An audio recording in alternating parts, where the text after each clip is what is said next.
मी इकडच्या सर्व कार्यकर्त्यांना एक गोष्ट सांगू इच्छितो आणि तमाम लोकांना एक गोष्ट सांगू इच्छितो की बाळासाहेब आंबेडकरांना जरी बरं नसतं, बाळासाहेब आंबेडकरांना जरी डॉक्टरांनी विश्रांती घ्यायला सांगितली असती, तरी बाळासाहेब आंबेडकरांनी इकडच्या वंचितांसाठी, शोषितांसाठी जी लढाई उभी केली आहे ती लढाई संपवून जिंकण्यासाठी इकडचा प्रत्येक वंचित बहुजन आघाडीचा कार्यकर्ता समर्थ आहे आणि सक्षम सुद्धा आहे.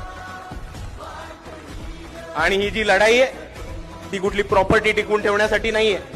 ही लढाई अजून पैसा कमवण्यासाठी नाहीये आणि ही लढाई फक्त सत्तेच्या भुकापुटे नाहीये, तर ही लढाई इकडच्या तमाम वंचितांचे न्याय, हक्क आणि अधिकार वाचवून ठेवण्याची लढाई आहे. आणि म्हणून मी तमाम वंचित बहुजन आघाडीच्या उमेदवारांना, पदाधिकाऱ्यांना, कार्यकर्त्यांना, मतदारांना तसंच आंबेडकरवादी चळवळीतल्या प्रत्येक सैनिकाला, प्रत्येक कार्यकर्त्याला